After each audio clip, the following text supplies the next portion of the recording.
చదువుతాం. లోకాసు వార్త 11వ అధ్యాయము 30వ వచనం. యెరూషలేమా యెరూషలేమా,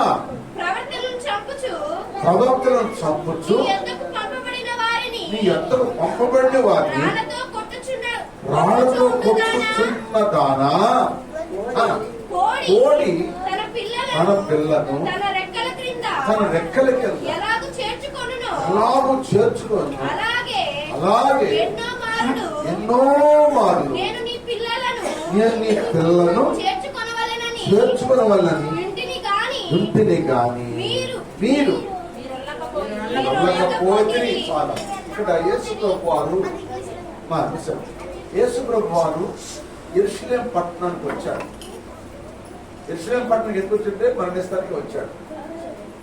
ఆయన నజరేతు బెత్లెహేములో పుట్టారు, నజరేతులో పెరిగారు. అక్కడ నుంచి గలిలయ సముద్రం, ఆ చుట్టుపక్కల ప్రాంతాలన్నీ కూడా యేసయ్య సువార్త బోధించి, కుంటోళ్ళ కాళ్ళిచ్చి, కుంటోళ్ళ చూపించి, మగవారు మాటిచ్చి, ఆదరణ స్వస్థపరిచి, దెయ్యాలు ఎల్లగొట్టి, చనిపోయిన సతికి బతికించి, రాజ్య సువార్త ప్రార్థించిన మహాదేవుడు యేసయ్య అన్ని దేశాలు తిరిగి ఆయన ఆఖరికి ఎలాగేసిందంటే యెరూషలేమును తీసుకొచ్చారు. ఈయన దేవుని కుమారుడు అంటున్నాడు, దేవుడు అంటున్నాడు.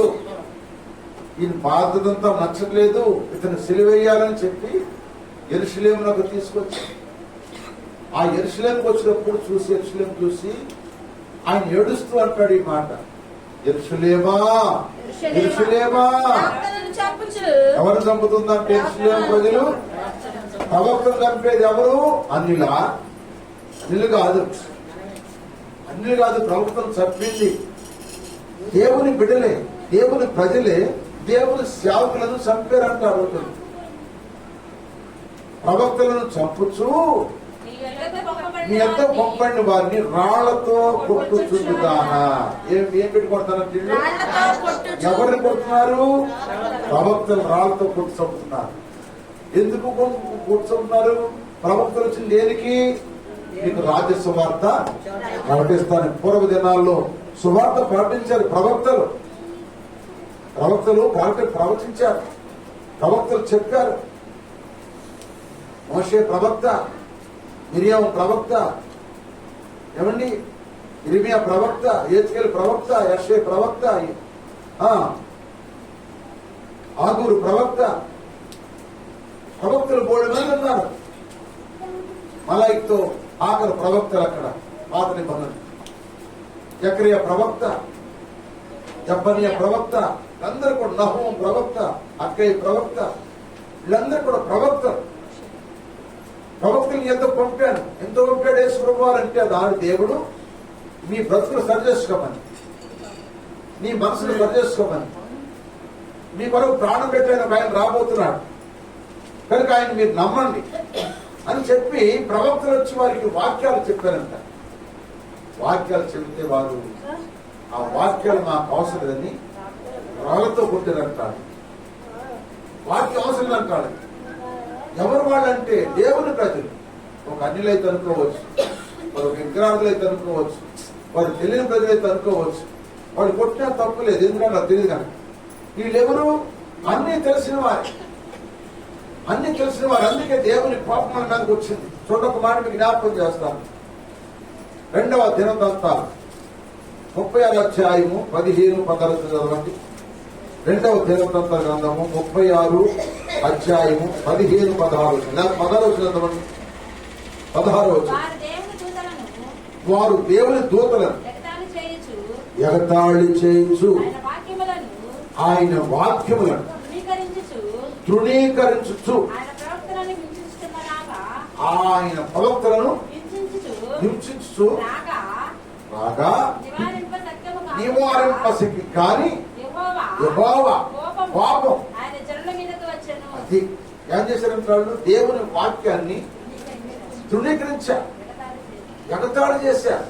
ఏంటో నువ్వు చెప్పేది మా తెలుసులే వాక్యం, మా తెలదా వాక్యం, ఇలా అక్కడ పడ్డ వాక్యం విస్తారంగా ఉన్న వాక్యం అమ్మా, ఇలా విస్తారంగా వాక్యం ఉంటుంది. ఒక మాట చెప్పనా, ఇలా పూర్వదినంలో కుక్క అన్ని మెతులెత్తే మెతుకురామం తినేది. ఇవాళ నువ్వు ఎక్కడ పడే అన్నం పెడితే అన్నం తింటలే కుక్కలు కూడా ఎక్కువైపోయింది అన్నం. కుక్కలు కూడా అన్నం ఎక్కువైపోయింది. కుక్కలు తింటలు అన్నం పూర్వదినంలో మనకే దొరికేది కాదు అన్నము. ఆ దొరికిన దాంట్లో ఒక ముద్ద ఎత్తి అసలు నాకే శుభ్రంగా నాకేసి ఇళ్ళకి వెళ్ళి దొంగతనంగా వెళ్ళి తినే ఈ కుక్కలు అన్నారు. ఇప్పుడు దేవుడు ఇస్తారని ఆహారం పెట్టాడు జనానికి. ఇస్తారని ఆహారం ఎక్కడ చూసినా దమ్ బిర్యానీ 100 రూపాయలు అంట, 90 రూపాయలు అంట, ₹1 దగ్గర 100 అంటున్నారు. ఎక్కడ పడ్డా దమ్ బిర్యానీ. ఆ బిర్యానీ కూడా తింటున్నా కుక్కలు. అట్లాగే ఈనాడు కూడా వాక్యం కూడా విస్తారంగా వాక్యం ఉంది. ఈ విస్తారమైన వాక్యం ఆ దమ్ బిర్యానీలను అలాంటి తింటున్నారు కానీ వాటిని తింటున్నారు కానీ దేవుని వాక్యం విస్తారంగా వస్తుంటే ఎంతమంది భక్తులు వాక్యాన్ని బోధిస్తున్నారండి. ఏమండి యూట్యూబ్లో, టీవీల్లో, ఆన్లైన్ ఎన్ని వాక్యాలు దైవజనులు, గొప్ప గొప్ప భక్తులు ఎటువంటి వాక్యాలు చెబుతున్నారు. ఎవరంటున్నారండి సరిగా? ఎవరంటున్నారు వాక్యాలు? ఈ సెలవులు వచ్చిన వాక్యాలు ఎంటలేదు కానీ ఏయో చూసుకుంటున్నారు. నవ్విచ్చేయి, కవిచ్చేయి, మనుషుని పాపంలో దించేయి, అవి చూసుకుంటున్నారు కానీ ఎవరు వాక్యాలు వింటున్నారు, ఎవరు పాటలు వింటున్నారు? దేవుని సార్. కనుక అట్లాగే ఆనాటి ప్రజలు కూడా ఆ ప్రభుత్వం చెప్పే వాక్యాలంటే వాళ్ళు వినకుండా తృణీకరించారండి, ఎగతాళి చేశారంట. చెప్పవచ్చు సోదరు చెప్పండి. వాళ్ళకి అనుకూలమైన బాధ చెబితే సంతోషపడతారు. వాళ్ళకి అనుకూలం కానీ బాధలు చెప్పేవంటే నిన్ను తృణీకరిస్తారు, నన్ను తృణీకరిస్తారు. అల్లోయ. ఇప్పుడు నేను చేసే ప్రసంగం పరిశుద్ధాత్మకి నిలబెట్టి మాట్లాడుతుంటే నీకు ఎట్లుంటుందో తెలియదు. మరి ఎట్లా ఉంటుందో, మరి మీకు కొట్టున్నట్టుంటుందో, లేకపోతే మిమ్మల్ని బాధ పెట్టినట్టుంటుందో, లేకపోతే మిమ్మల్ని తిట్టినట్టుంటుందో, ఎట్లుంటుందో మీకే తెలవాలి. ఇక్కడ నిలబడి చెప్తున్న వర్తమానం. కొంతమంది బాగా చెప్తున్నారంట, కొంతమంది వాక్యం బాగా చెప్తున్నారంట, బాగుంటుందంట వాక్యం, బాగుంటుంది అంటున్నారు కొంతమంది. మరి ఇక్కడ వాక్యాలు మరి బాగాట్లేదేమో కొంతమంది. బాగుంటుంది అంటే కొంతమంది. ఎందుకంటే ఈనాడు కల్పన కథలు చెప్పి తీయని మాటలు చెప్పే వాళ్ళు మాటలు బాగా ఉంటాయి. ఏ మాటలు చెబుతారు? బోధకులు కూడా తీయని మాటలు చెబుతారు. ఏ మాటలు? తీయని మాటలు. ఈ మాటలు సార్ చెప్తారు కానీ ఆ మాటలు ఏంటో మాట జ్ఞాపకం చేసుకోవాలండి. కొరింథీయులకు రాసిన మొదటి పత్రిక 2వ అధ్యాయం 5వ వచనం. అక్కడ ఒక మాట ఉంటుంది, తీయని మాట్లాడు. విశ్వాసము మొదటి కొరింథీ 2:5. మీ విశ్వాసం మనుషుల జ్ఞానమును, మీ విశ్వాసం ఏ జ్ఞానమంట? మనుషుల జ్ఞానము ఆధారం చేసుకొనక దేవుని శక్తిని ఆధారం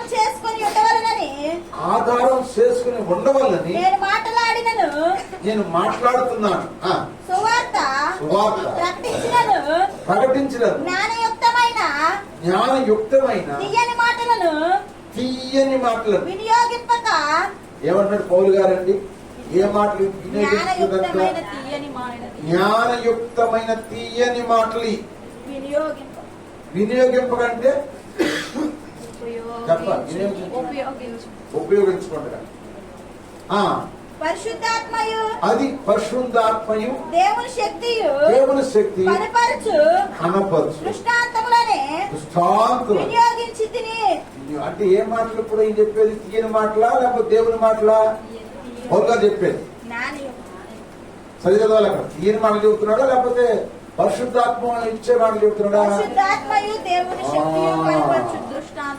పరిశుద్ధాత్మ చెప్పే మాటలే మనకు కావాలి కానీ తీయని మాటలు మనకి ఎందుకు? ఏమండి తీయని మాటలు ఎందుకంటే 100 ఇస్తే ఒక రకంగా కూడుతారు, 1000 ఇస్తే ఒక రకంగా కూడుతారు, 10,000 ఇస్తే ఇంకో రకంగా కూడుతారు, ₹1,00,000 ఇస్తే ఇంకో రకంగా. ఇక మన జీవితాలను ఉప్పమం చేయటమే తీయని మాటలు. ఇక లేవాడికి ఏ మాటలు చెప్తాడు? లేని వాళ్ళ దగ్గరికి వెళ్ళరు, లేని వాళ్ళకి ప్రార్థన చేయరు. వాళ్ళ జోలు పట్టిస్తారు, వచ్చే ప్రార్థన చేస్తే లేతలేదు. తీయని మాటలు చెప్తారు. ఎవరికంటే ఎవరు డబ్బులు బాగిస్తారా, ఎవరు బాగా మనకి చూస్తారా, వాళ్ళ దగ్గరికి వెళ్తారు తీయని మాటలు చెప్తారు. ఆ మాటలు ప్రజలకు నష్టమే. ఇప్పుడు కొంతమంది నిజంగా వాక్యం అనుభవం తెలిసిన వారికి పరిశుద్ధాత్మ దేవుడు ఏది బోధిస్తాడో ఆ బోధ వింటే మనం పరలోకం చేస్తాం, లేకపోతే పరలోకం పోం. ఇక రాజమార్గం అంతా రాళ్లే ఉంటేనే. నువ్వు తీయని మాటలు బోధించే సేవకుడికైనా, తీయని మాటలు విశ్వాసుడికైనా ఇక రాజమార్గాలన్నీ రాళ్లే. ఇక ఏరలేం. ఏరలేని మన నల్ల కాక ఏమంటారో అలుపొచ్చి పడిపోదు బాబు, ఈ మార్గంలో అన్ని రాళ్ళు మనం ఏరలేము బాబు అని వెళ్ళిపోదు. ఈనాడు తీయని మాటల కోసం చూసేవాడు కొంతమంది ఉన్నారు.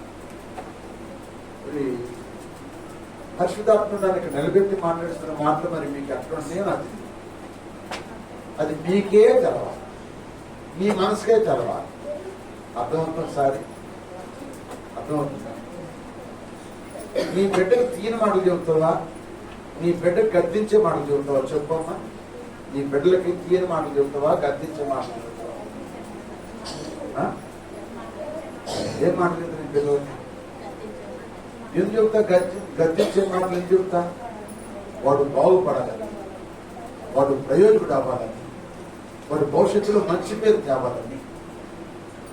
అవునా కాదు? తీయని మాటలు చెప్పినారా? ఆ సినిమా చూడు నానా, బ్యాట్ ఆడుతున్నారు, అల్లంతో ఆడుకోయి. మా నాన్న ఎంత మంచివాడు, మా అమ్మ ఎంత మంచిది, మాకు తీయని మాటలు చెప్తుంది. చదువు తిన్నానా అంటారా? నీ పిల్లలు తీయని మాటలు చెబుతావా? చెప్పాలి, నాకు అర్థం అవ్వాలి. ఏమవుతారు? అలా తీ పెట్టామనుకో, జలుబు జలాలు వచ్చి ఆటలు పాలవుతారు. ఆటలకి పంపిస్తే బడికి వెళ్ళడం, తీయని మాటలు చెప్తే బడికి వెళ్ళడం ఇయే బాగుంది. ఇంత పిల్లలు చల్లకొని పొందిస్తే వాళ్ళు చదువు మానేసి చెవులో పెట్టుకుని తిరుగుతారు, ఫోన్ చూసుకుని తిరుగుతారు. వాళ్ళు ఫోన్లే కానీ బడికి వెళ్తారు కొంతమంది. ఎందుకంటే పిల్లల మీద ప్రేమ. అందుకంటాడు,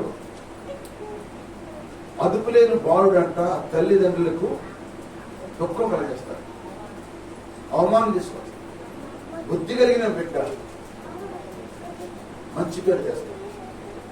మీ అందరికి చెప్పేది ఎందుకంటే ఉన్న వర్తమాన వాక్యాన్ని చెబుతున్నారు కానీ వేరే ఉద్దేశం కాదు. మీరందరూ ఆత్మీయ ఎదగాలని బలపడాలి. ఈయన మాట చెప్పడం అంటే సాధ్యం, నాకు చేత కావు, చెప్పాలని నేర్చుకోవచ్చు. అంతే. 4 దగ్గర నేర్చుకుంటే 4 తీయని మాటలు నేర్చుకుని వచ్చి చెప్పవచ్చు. లోపల చెప్పండి. ఆ తీయని మాటల వల్ల నువ్వు బావు, నేను బావు.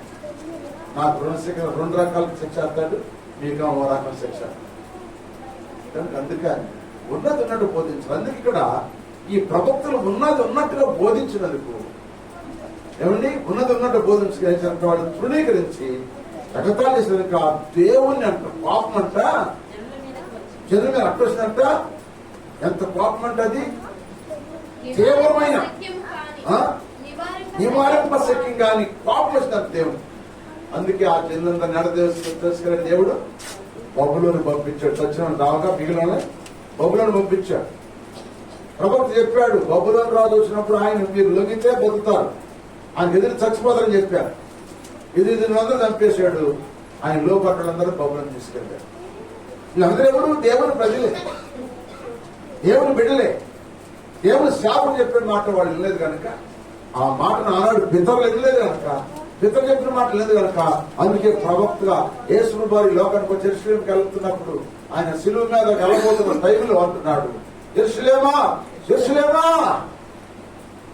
ఎంత పంపిన ప్రవక్తను చంపుతున్నదానా, రాళ్ళతో కొట్టుచుండుదానా, ఒకటి తన పిల్లలు ఎన్నోసార్లు కాపాడి నేను నిన్ను కాపాడింది కానీ మీరు నా మాటలు నల్లకపోయి. ఖచ్చితమైన మాట వినరు.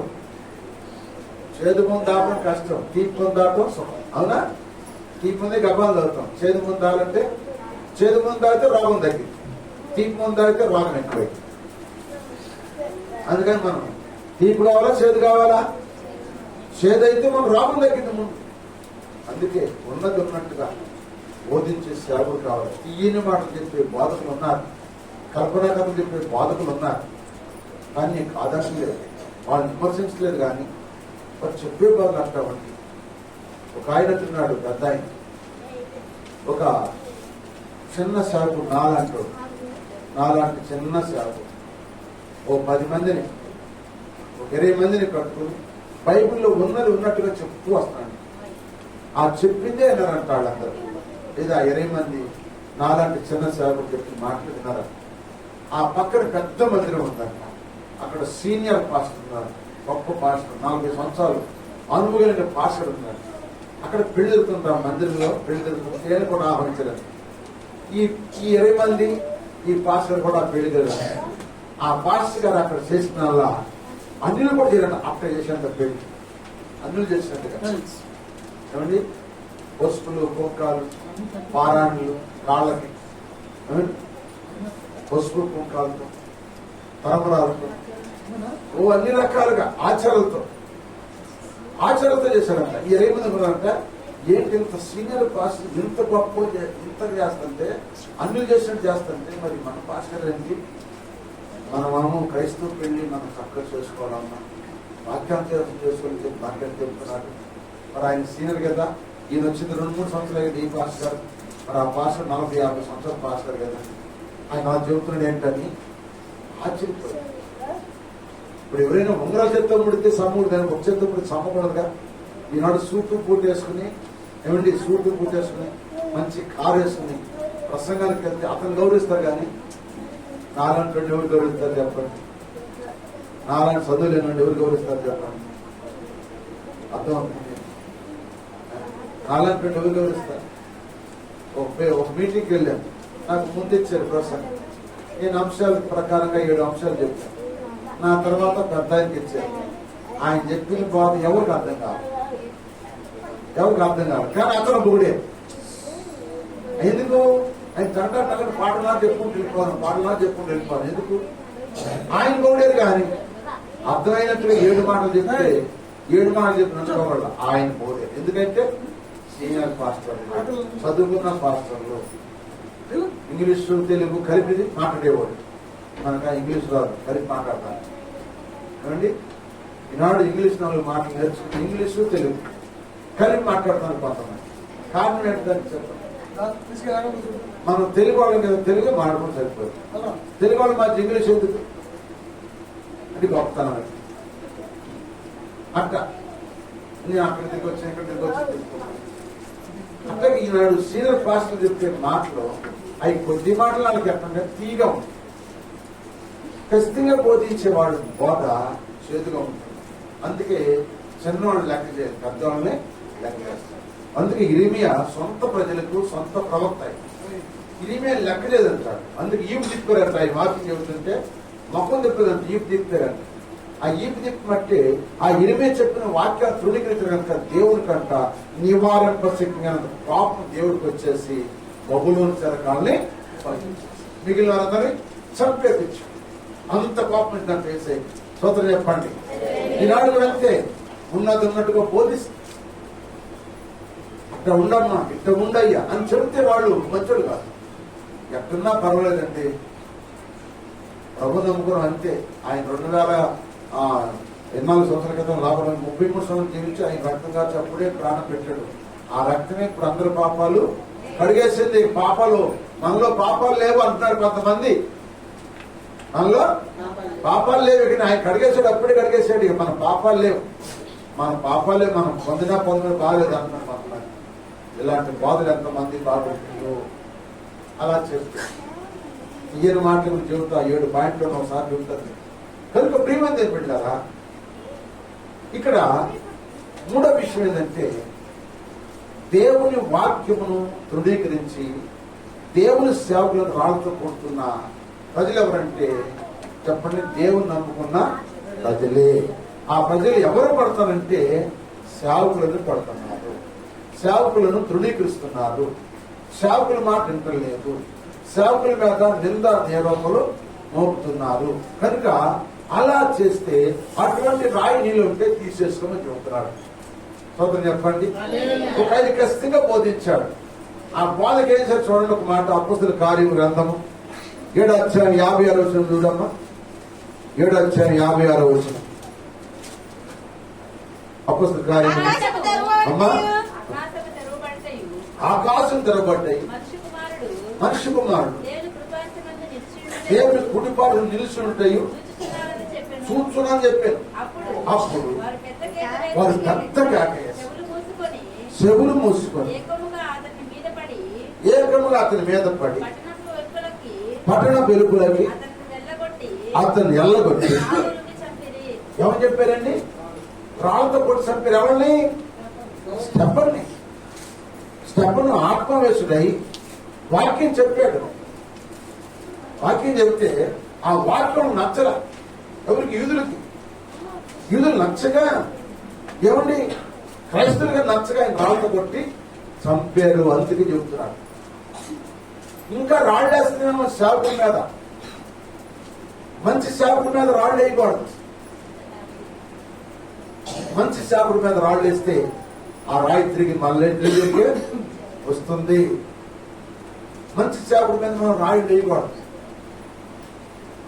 వాడు చెడిపోయాడు అనుకో, వాడు మంచివాడు కాదనుకో, అలాంటి నువ్వు చెప్పుకున్న తప్పులేదు. కానీ మంచివాడి గురించి చెడ్డగా భావించకూడదు.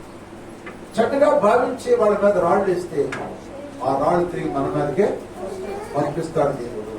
హల్లెలూయా. అందుకే రాళ్ళతో కొడుతున్నారు. కరెక్ట్ గా వాక్యం చెప్పేవాడు, ఖచ్చితంగా బోధించేవాడిని రాళ్ళతో కొట్టినట్టు ఈనాడు రాళ్ళు లాంటి మాటలు, కత్తిపోటు లాంటి మాటలు ఉన్నారు. మంచిగా బోధించేవాడిని. ఈ మంచి బాధ ఇంటేనే పరలోక బాధ. అందుకే సేవకులను, నీ నడిపించే నాయకులు, ఆత్మీయ తల్లిదండ్రులు మీ కొరకు ప్రార్థన చేసి మీకున్నది ఉన్నట్టుగా వాక్యం బోధించి ఆ సేవకులు మీరు గౌరవిస్తూ నేర్చండి. కానీ ఆ రాళ్ళతో పట్టమాకండి. అంటే రాళ్ళు పెట్టి పట్టడం కాదు, రాళ్ళు లాంటి మాటలతో కొంతమంది పడతా ఉంటారు. అటువంటి మాటలు ఈ మొక్క మీద అందరూ సాల్ట్ని అంటుంటారు. ఏమంటారు చెప్పండి? సాల్ట్ని అంటారు.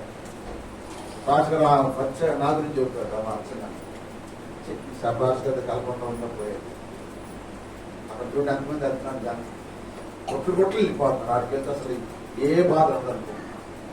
ఇక్కడికి వస్తే రాళ్ళతో పడుతున్నాడు, వాక్యంతో పడుతున్నాడు. కానీ శ్రీమంతి ఏం పెట్టారు? నీ బ్రతుకు ఎక్కడ సరి చేయబడిందో అక్కడ ఉంటే నువ్వు ఆశ్రయించబడు.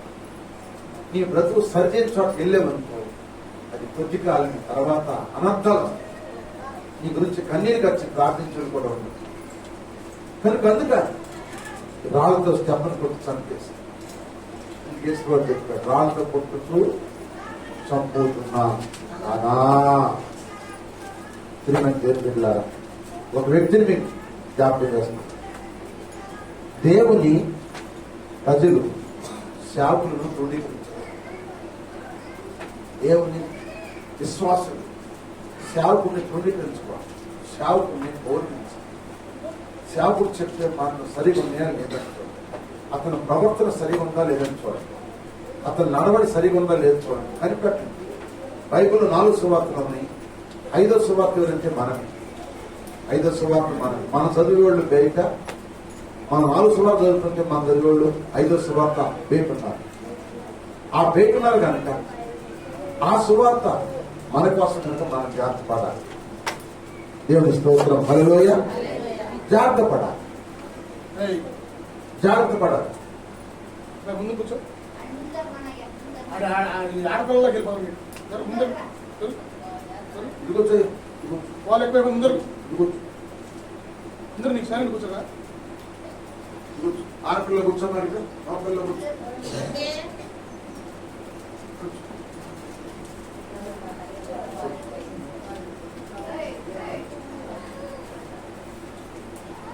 కనుక ప్రభునందు ప్రియమైన పెట్టారా.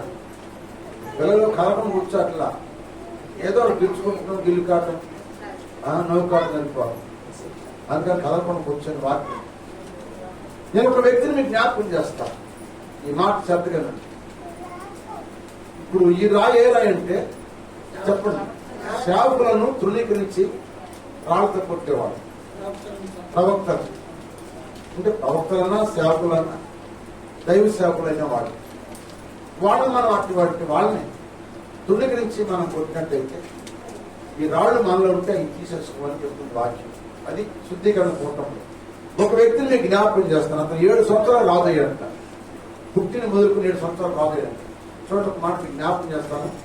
దినవృత్తాంతాలు 2 గ్రంథము 24 అధ్యాయము 1-2 చదువుకున్నాం. దినవృత్తాంతాలు 2 యోవాషు ఎలా ఆరంభించినప్పుడు యోవాషు ఏలను ఆరంభించినప్పుడు 7 సంవత్సరముల ఈడు గలవాడై యెరూషలేములో నువ్వు ఆడే వస్తాడు. తాళం ఎందుకు వేసుకురాలా? సరే చదవండి. యోవాషు ఏలను ఆరంభించినప్పుడు ఆయన ఏళ్ళని ఆరంభించినప్పుడు 7 సంవత్సరముల ఏ వయసు అండి అయింది? 7 సంవత్సరం. ఎవరున్నారు 7 సంవత్సరాల వయసు పైకి అంటారా? ఎవరున్నారు 7 సంవత్సరాల వయసు? లేరా? ఆడికి 7 సంవత్సరాల జ్యోతి కొడుకు 7 సంవత్సరాలు లేరా? అందరు చూస్తారు. ఈ అమ్మాయికి 7 సంవత్సరాలేనా? రైట్. ఈ వయసులో రాదయ్యాడంట. చదువు. యోవాషు ఏలను ఆరంభించినప్పుడు 7 సంవత్సరముల ఈడు గలవాడై కూర్చో. 7 సంవత్సరముల ఈడు గలవాడై యెరూషలేములో 40 ఏండ్లు ఏలెను. ఎన్ని సంవత్సరాలు? 40 ఏండ్లు. 40 సంవత్సరాలు పరిపాలించాడు. అతని తల్లి బెయేర్షెబా కాపురస్తురాలైన జిబ్యా యాజకుడైన యెహోయాదా బ్రతికిన దినములన్నీ యోవాషు యెహోవా దృష్టికి యథార్థంగా ప్రవర్తించెను. ఆమేన్ చెప్పండి. యావాషుగా దైవజనుడు. యావాషు ఇతన్ని 7 సంవత్సరాల వయసులోని యావాషు అనే దైవజనుడు యాక్షన్ చెప్పండి. ఆ 7 సంవత్సరాల వ్యక్తికి ప్రార్థన చేసి అభిషేకించి రాజుగా పట్టాభిషేకం చేశాడు. ఏం చెప్పండి? పట్టాభిషేకం చేసిన ఎవరు? యావాషు యెహోయాదా. అవునమ్మా? యెహోయాదా అనగా యాజకుడు. యావాషు అనే బిడ్డని రాజుగా చేశాడు. కనుక 40 సంవత్సరాలు పరిపాలన చేసినప్పుడంట యెహోయాదా బతినంత కాలం యావాషు అంట యథార్థంగా ప్రవర్తించాడండి. ఎంత గొప్పగా పరిపాలన చేస్తున్నాడండి. దేవుని దృష్టిలో యథార్థవంతుగా ఉన్నాడు. ఎవరు? యావాషు ఉండడానికి కారణం ఏంటంటే అతన్ని బలపరిచే దైవజనుడు ఉన్నాడు. ఆ దైవజనుడే యెహోయాదా. ఆ దైవజనుడి పేరేంటి? యెహోయాదా దైవజనుడు నేను బలపరిచిన కొద్దిని నువ్వు విన్నావు కనుక మాట, నువ్వు రాజ్య పరిపాలన చక్కగా చేసావు కనుక, చెప్పినట్టు చేసావు కనుక ఇప్పుడు నీకు దేవుని దృష్టికి ఎట్లున్నావంట? యథార్థంగా ఉంటా. ఇప్పుడు యావాషు చనిపోయాడు. యావాషు కుమారుడు వచ్చాడు, జకర్యా వచ్చాడు. ఇప్పుడు ఆయన యాజకుడే. ఇప్పుడు జకర్యా వచ్చాడు కదా, ఇప్పుడు శావుడు కొడుకే కదా. శావుడు కొడుకే శావుడు కనుక ఇప్పుడు నేనున్నంత వరకు మీరు జాగ్రత్తగా నా మాటలని మంచి ప్రవర్తన కలిగి యథార్థంగా పోతున్నారు. మంచిదా కదా? వస్తారు లేదా? వస్తారు. నేను చనిపోయినాక నా కుమారుడు వస్తారు. చాలు. నా కుమారుడు ఏం చేయాలి? ఇప్పుడు మీరు నాకు ఇచ్చిన గౌరవం అతనికి కూడా మీరు గౌరవియాలి. అతనికి ఇచ్చాడా? ఇతను ఇవ్వలేదంట. చూడండి, కుమారుడికి జ్ఞాపకం చేస్తాను. 19 అధ్యాయం నుంచి 19 వచ్చి చదువుమా. 19 నుంచి చదువు. 19 నుంచి చదువు. 19 అధ్యాయము 20 వచనం చదువుమా. 21 వరకు చదువుమా. అదే అధ్యాయం 24 అధ్యాయము తన వైపునకు వారిని మళ్లించుటకై యెహోవా వారి యొద్దకు ప్రవక్తలను పంపగా ఆ ప్రవక్తలు వారి మీద సాక్ష్యము పలికిరి గాని చెవియొక్కగా ఉండిరి. అప్పుడు దేవుని ఆత్మ యాజకుడు ఆ. జక్రయా మీదకి రాగా జక్రాయ మీదకి రాగా అతడు జనుల ఎదుట నిలబడి చెల్లి ఎదుట నిలబడి మీరెందుకు యెహోవా ఆజ్ఞను ఆ, మీరుచున్నారు. మీరు మీరు వర్ధిల్లరు మీరు యెహోవాను విసర్జించితిరి గనుక యెహోవాను విస్తరించారు గనక ఆయన మిమ్మల్ని విస్తరించి ఉన్నాడని దేవుడు సెలవిస్తున్నాడని నిన్ను అందుకు వారు అతని మీద కుట్ర చేసి రాజు మాటలను బట్టి యెహోవా మందిరపు ఆవరణ లోపల రాళ్ళు రూపి అతన్ని చావగొట్టిరి. ఈ ప్రకారము రాజైన యావాషు జకర్యా తన తండ్రి యెహోయాద తన చేసిన ఉపకారము మరచిన వాడే అతని కుమారుని చంపెను. అతడు చనిపోయినప్పుడు యెహోవా దీని దృష్టించి తెచ్చునుగాక. హల్లెలూయా. ఇప్పుడు అర్థమవుతా అర్థం. ఇప్పుడు ఎవరు చంపించింది? ఎవరు? రాజని యావాష్. అర్థమవుతుంది మీకు? రాజని యావాష్ చంపించారు. ఏం పెట్టుకొని చంపించారు? ఎక్కడ? మందిరంలోనే.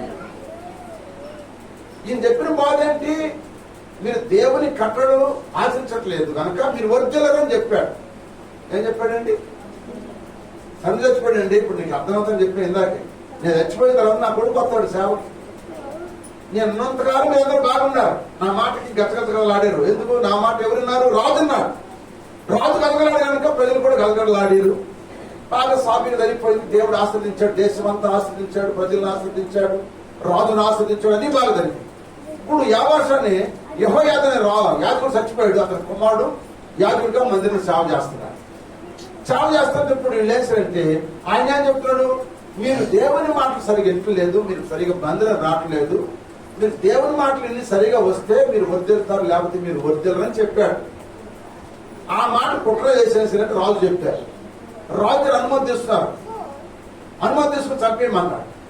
అప్పుడు యావాషు ఇంతవరకు 40 సంవత్సరాలు పరిపాలన చేసి యథార్థంగా బతికినోడు ఏం చేసి చెప్పండి? ఇప్పుడు ప్రజల మాటిని దేవుని తిరస్కరించి యాజకుడు ఏం చేయని చెప్పండి? రాళ్ళతో కూడా ఎక్కడ మందిరంలో కూడా చంపాడు. ఎంత దుర్మార్గం! అదే మొదటున్న ఆత్మీయత తుది వరకు ఉండాలి. లేనోడు అవుట్ అయిపోతుంది. యాజకులను పట్టకూడదు, యాజకులను తిట్టకూడదు, యాజకుల మీద నిందలేయకూడదు, యాజకుల మీద అవమానం చల్లకూడదు. అర్థమవుతుంది మీకు? ఈ రాయి ఏ రాయి? దేవుని వాక్యం తృణీకరించి, దేవుని వాక్యం చెప్పే సేవకులను తృణీకరించి, వాక్యాన్ని తృణీకరించి ఎగతాళి చేసే సేవకులను ఎగతాళి చేసి రాళ్ళతో పడుతున్నారే. అటువంటి స్థితి మనలో ఉంటే ఆ రాయిని ఈ రోజు తీసేసుకోవాలి. అల్లే చెప్పండి. ఆ రాయి తీసేసుకోవాలి. ఏ సంఘంలోనే సరే, ఏ సంఘంలో లైవ్ వెళ్తున్నాయి ప్రజలు, ఎంతో మంది ప్రజలు, ప్రతి ఒక్కరు ధైర్యంగా ఉంటారు. ఆ ధైర్యాన్ని మనం తృణీకరించకూడదు. ఆయన చెప్పే వాక్యాన్ని బట్టి తృణీకరించకూడదు. ఆయన నెలతాలు చేయకూడదు. ఆయన మీద రాళ్ళు రొగ్గకూడదు. రాళ్ళు లాంటి మాటలు, అయ్యే కత్తిపోటు లాంటి మాటలు అంటున్నాడు. అటువంటి మాటలు అటువంటి రాళ్ళు ఉంటే 2020 సంవత్సరంలో 24 సంవత్సరంలో నా మీద కూడా ఏమైనా రాళ్ళు ఉంటే ఈ పాస్ గారు ఇక్కడ చెబుతున్నా, నేను రాళ్ళు ఉంటే తీసేసుకోండి. దేవుడు మీరు దీవించడు కాదు. రాళ్ళు తీసేసుకోబెట్టుకో తీర్పులోకి వస్తారు. హల్లెలూయా. ఎవరి కోసం ఈ వాక్యం చెప్పేది? ఎవరి కోసం చెప్పిస్తున్నాడు? దేవుడు మీకోసం, ప్రజల కోసం చెప్పిస్తున్నాడు. ఇక్కడ నిలబెట్టి నేను కాదు, నిలబడిన వరకే నా వంతు. మాట్లాడేది ఆయన. హల్లెలూయా. ఆయన మాటను తృణీకరిస్తే ఆయన తృణీకరించండి. ఒక దైవజనుడిగా పిలిస్తే ఆయన నీ కొరకు రాగం వస్తే, నీకు బాధ వస్తే, నువ్వు ప్రార్థన రాకపోతే నేను బాధించి నీ కొరకు వచ్చి అడిగి నువ్వు పెట్టినా పెట్టకపోయినా, నువ్వు ఏం చేసినా చేయకపోయినా నీ కొరకు ప్రార్థన చేసే దైవజనుడి మీద రాళ్ళు వేయకూడదు. రాళ్ళు వేస్తే దానివల్ల నీవే నష్టపోవాలి. ఇక్కడ రాళ్ళు వేస్తానని చెప్పి, ఇక్కడ బాగలేదని చెప్పి ఇంకోసారికి వెళ్తే అక్కడ బాధ, అక్కడ ఓనాటికి వచ్చింది అక్కడ కూడా, అక్కడ నుంచి ఇంకోసారి నువ్వు తిరుగుడు కూడా అయిపోతావు. నీకు పరలోకంలో సీట్ ఉండదు, జీవంలో నీ పేరు ఉండదు. ఎందుకంటే నీ కొరకు విజ్ఞాపన చేసే పాస్ గారు పాతాడంటే ఇక్కడ నుంచి వెళ్ళేవనుకో నేను ప్రార్థన చేయను గురించి. అక్కడ కొన్నాళ్ళు ఉంటే వాళ్ళు బాధ చేసి ఆయన ఏదో వచ్చింది అనుకుంటాం కాకుండా బాధ లేదు. అంటే నువ్వు తింటే ఉంటే నీ సీటు పరలోకంలో ఉండదు. ఎందుకంటే ఈ బ్యాచ్ ఏ బ్యాచ్ అంటే చెప్పండి, వాక్యం వినే బ్యాచ్ కాదు, తప్పులు పట్టే బ్యాచ్, నెలలు మోపే బ్యాచ్, నిందలు మోపే బ్యాచ్. ఈ బ్యాచ్ వల్ల ఎక్కడిదంటే నరకానికి పోయిందాను. ఆ బ్యాచ్ లో ఉండవాడు చదువుకుంటున్నావు, వాక్యం ఉందో లేదా, భాషగా చెప్తున్నా లేదా, ఆ వాక్యాన్ని బట్టి నడుచుకోవాలి. ఇదే వాక్యం సూట్లు మూటేసుకుని ఒక పెద్ద మంచి బెంచి కాలేజ్కి వచ్చి ఇక్కడ చెప్పాడు అనుకో, అమ్మో ఇంకేముంది, ఓ 20,000 30,000 ఇవ్వాలి ఆయన, 20,000 30,000 ఇస్తున్నారు వాళ్ళకి. కారు కింద ఆయిల్ ఖర్చు అని చెబుతున్నారు. మేము ఎంతమంది వస్తాం, మాకు మంచి భోజనం పెట్టని చెబుతున్నారు, ఇంత కానుక ఇవ్వాలని చెబుతున్నారు. మేము బిడ్డలారా దేవుని వాక్యం గడప దినాల్లో రాజమార్గం వెళ్తున్నావు కనుక రాజమార్గంలో ఉన్న రాళ్లను వేరు పారేసుకుంటే నువ్వు జెండా ఎత్తుకు నిలబడతావు. అంటే నన్ను దేవుడు నాకు జయించి జెండా పట్టుకుంటావు. ఏమండి, ఇండియా వాడు లేక రష్యా వాడు ఏమండి బ్యాట్ ఆడినప్పుడు గెలిచినప్పుడు ఏం పెట్టుకుంటారా? ఏ దేశం గెలిస్తే ఆ దేశం జెండా పట్టుకుంటా. అట్లాగే మనం గెలిస్తే ఇమ్మనుల ప్రార్థన మందిలో జెండా ఎత్తబడును గాక. ఈ రాళ్ళు తీసుకోకపోతే ఈ జెండా ఓడిపోను గాక. ఈ జెండా పై కనపడదు, శిఖరం మీద కనపడదు ఈ జెండా. అందుకని జెండా అంటే జై జిత్తు కలిగి ఉండటం వరకు ఈ 3 రాళ్ళు తీసేసుకో, దేవుడిని ఆశీర్దిస్తాడు. ఈ 3 రాళ్ళు తీసేసుకోవాలి. ఒకటి ఏ రాయి? మూర్ఖత్వమే హృదయమనే రాయి తీసేసుకో. రెండవది నీ ఆత్మీయతను కూడగొట్టిన పూసేసిన సాతాను పెట్టిన రాళ్ళు తీసేసుకో. మూడవది నీవే దైవజనుల మీద రాళ్ళు వేయకుండా దైవజనులు చెప్పిన మాట ప్రకారం వింటూ దేవుని మనసు అయినట్లయితే ఆ రాయి ఉంటే నేను భాస్కర్ మీద నిందలు మోపే రాయి ఉంటే, భాస్కర్ పిల్లల మీద భాస్కర్ మీద నిందలు మోపే రాళ్ళు ఉంటే అవి తీసేసుకోండి. మీరు ఆస్వాదించుకోవాలి. ఈ రాళ్ళని తీసేసుకుంటే అప్పుడు అంటాడు సొలొమోను భక్తుడు ఒక మాట చదవండి. ఆ మాట చెప్పి ముగిస్తాను. సామెతలు 13:18 13:18 శిక్షను ఉపేక్షించు వానిని, అమ్మా 13:18 చదువు. శిక్షను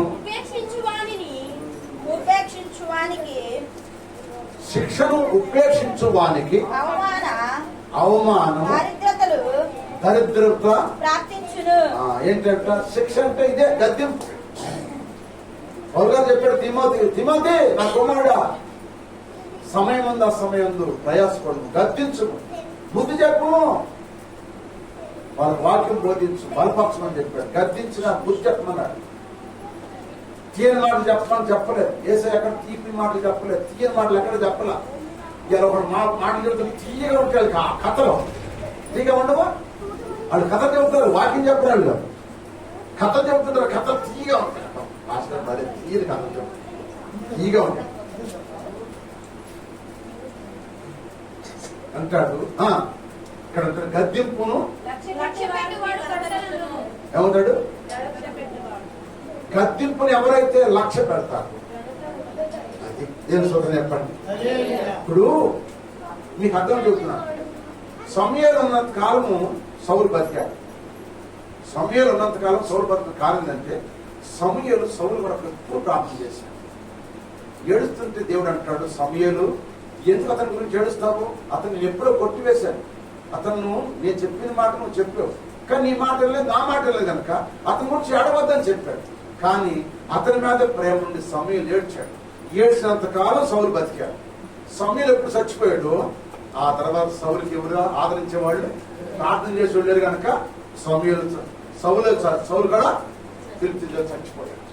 దైవజనుడు బతికుంటే నువ్వు బతికుంటావు, దైవజనుడు ప్రార్థన చేస్తావు. అందుకే సౌలు సమయాలు ఉన్నంత బతికాడు. సమయం ఎప్పుడు చచ్చిపోయాడు, ఆ తర్వాత రాజును చచ్చిపోయాడు. ఆయన కూడా చచ్చిపోయాడు. అందుకే భూమి నుంచి వచ్చి అంటాడు, సమయం అంటాడు, సౌలా రేపు నువ్వు ఈ వేళకి నాతో పాటు భూమిలోకి వస్తావంటాడు. స్తోత్రం చెప్పండి. దైవజనుడు ఘనతను ఉండాలంటే గద్దించేది ఎందుకంటే నువ్వు ఘనతను ఉంటావని.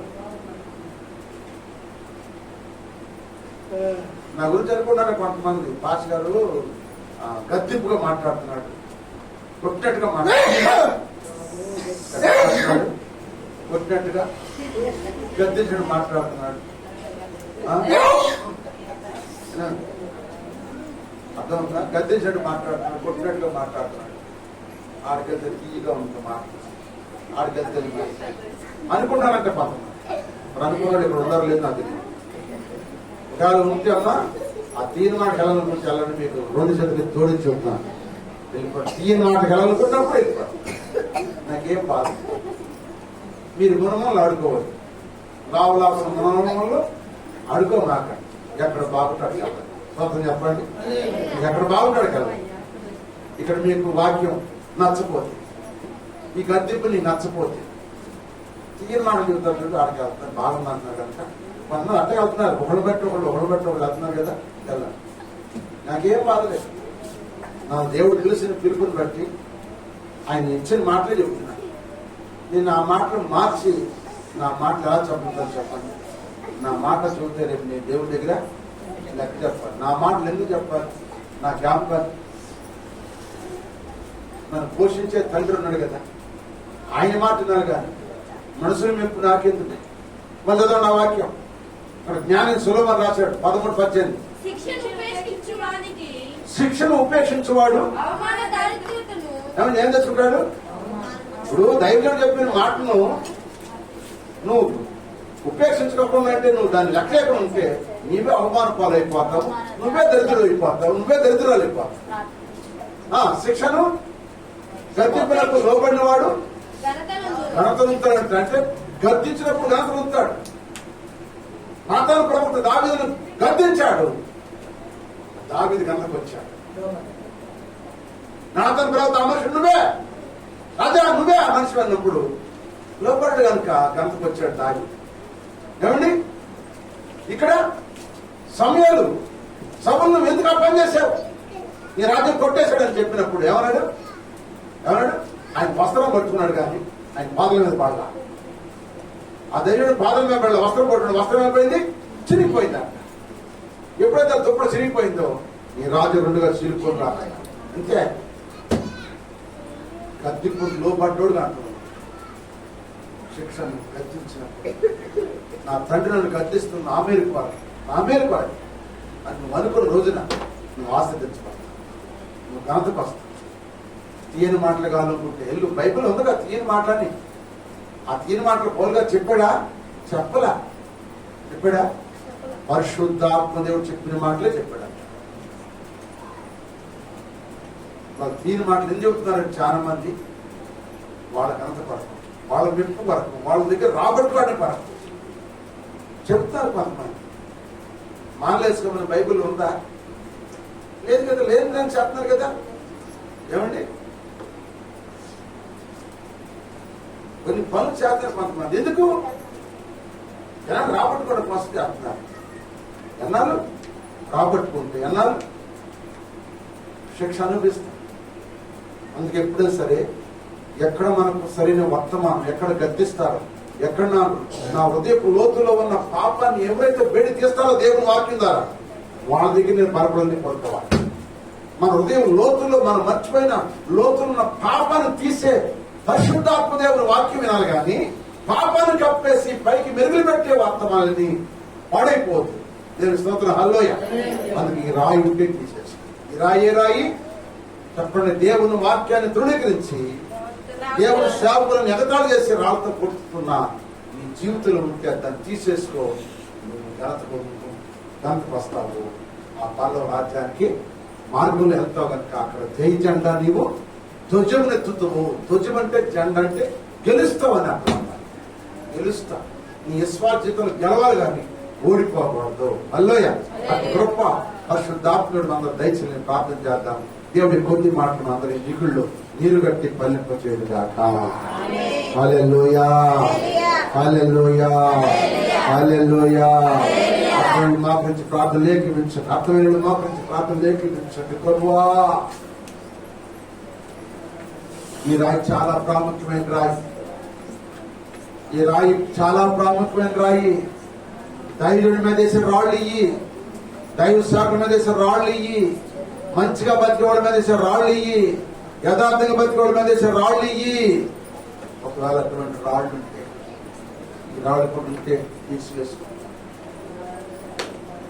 వాళ్ళుంటే తీసేసుకున్నాం, లేకపోతే మంచిదే. ఈ వాక్యం ద్వారా కొన్ని సంఘాలను, కొన్ని విశ్వాసాలను బలపడతారని దేవుడు మాట్లాడుతున్న మాటలు, గొప్ప గొప్ప సేవలు చెబుతున్న మాటలు. వాక్యం ఉంటున్న ప్రియమంది వాక్యానుసారం బతుకుదాం, వాక్యానుసారం జీవిద్దాం. ప్రార్థన ప్రార్థన ప్రార్థన.